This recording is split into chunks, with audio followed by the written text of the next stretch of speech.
মাটি জমিতে চাষ করতে পারে, জমিতে কাজ করতে পারে, ওই মানুষ এসির তলে পাংখার তলে ভালো মাদুরের উপরে ভালো পরিষ্কার পরিচ্ছন্ন জায়গাতে এসে ওকে আধা ঘন্টা আল্লাহর জন্য সময় দেওয়ার জন্য হয় না। যে আল্লাহকে আপনি দিনের মধ্যে আধা ঘন্টা সময় দিতে পারেন না, সে আল্লাহ কোন বিচার করে আপনাকে জান্নাতে দেবে বলেন? যে আল্লাহকে আপনি 11-12 মাসের মধ্যে একটা মাস আপনি না খেয়ে দিনের বেলাতে আল্লাহকে আপনি প্রমাণ করতে পারলেন যে আমি আল্লাহ তোমাকে ভালোবাসি, সে আল্লাহ কোন বিচারে আপনাকে জান্নাতে দেবে বলেন? আল্লাহ জান্নাতের আশায় বসে থাকেন, জান্নাতের আশায় বসে থাকেন আর হারাম কাজ করেন, মিথ্যা কথা বলেন, টাকা সম্পদ থাকার পরে গরিবের দিকে তাকায়েন না।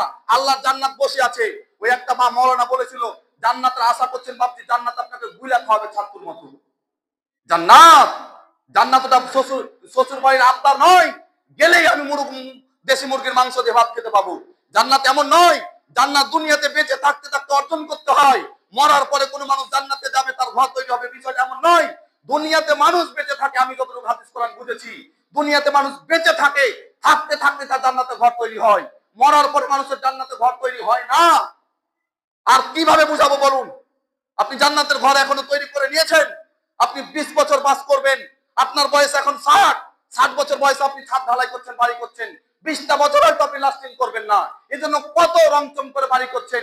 আখিরাত জান্নাত, যেটা আপনার চিরস্থায়ী জায়গা, যেখানে মৃত্যু নেই, যেখানে মরণ হবে না, সেই জায়গাটা আপনি কিভাবে নির্মাণ করলেন? সেই ঘরটা আপনার কেমন হলো? সেই ঘরটা আপনি কেমন চান?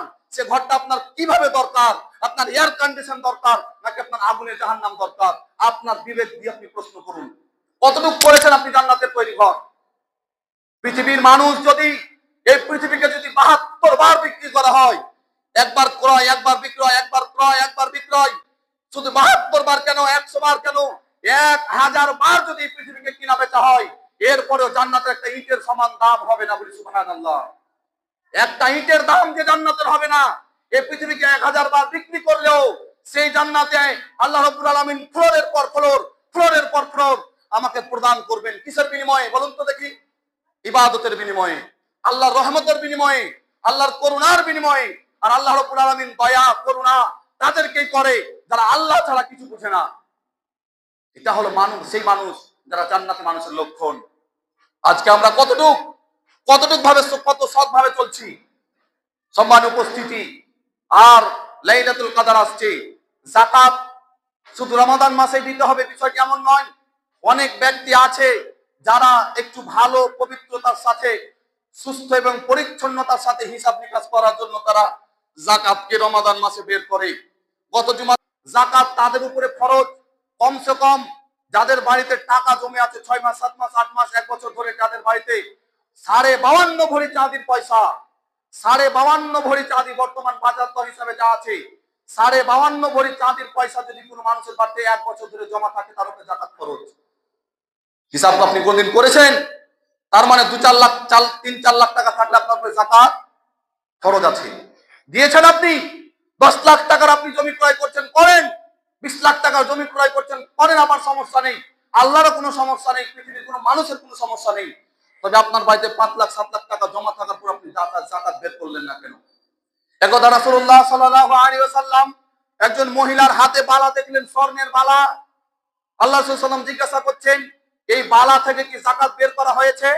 মহিলা বললেন, না, এটা তো আমার জানা ছিল না যে এই স্বর্ণ যেটা ব্যবহার করা হয় তার উপরেও যাকাত আছে।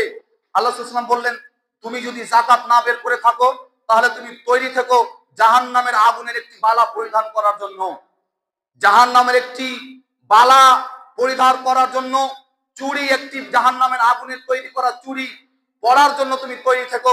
মহিলা তৎক্ষণাৎ সেই চুড়িকে, সেই বালাকে হাত থেকে খসিয়ে ফেলে দিল মাটিতে এবং বললেন, যতক্ষণ নাই চুড়ির, যতক্ষণ নাই স্বর্ণের বালার যাকাত বের হচ্ছে, ততক্ষণ আমি মহিলা প্রতিজ্ঞা করছি এটাকে আর দ্বিতীয়বার আমি করবো না। সে দেখেন তাদের ঈমান। আজকে কোটি কোটি কোটিপতিদের ঘরে 8 ভরি 10 ভরি 10 ভরি 15 ভরি স্বর্ণ আছে, জমা রাখা হয়েছে, তারা যাকাত কেন দেয় না? ওটা কি তার সঞ্চিত সম্পদ হলেও গরিবের হক? মানুষ যদি নামাজ না আদায় করে, তাহলে মানুষকে জাহান্নামে দিবে না, জান্নাতে দিবে না, আল্লাহর বিবেচনা। মানুষকে আল্লাহ মাফ করবেন না করবেন না, এটা আল্লাহর ব্যাপার। কোন ব্যক্তি যদি সালাত আদায় না করে, কোন ব্যক্তি যদি নামাজ না পড়ে,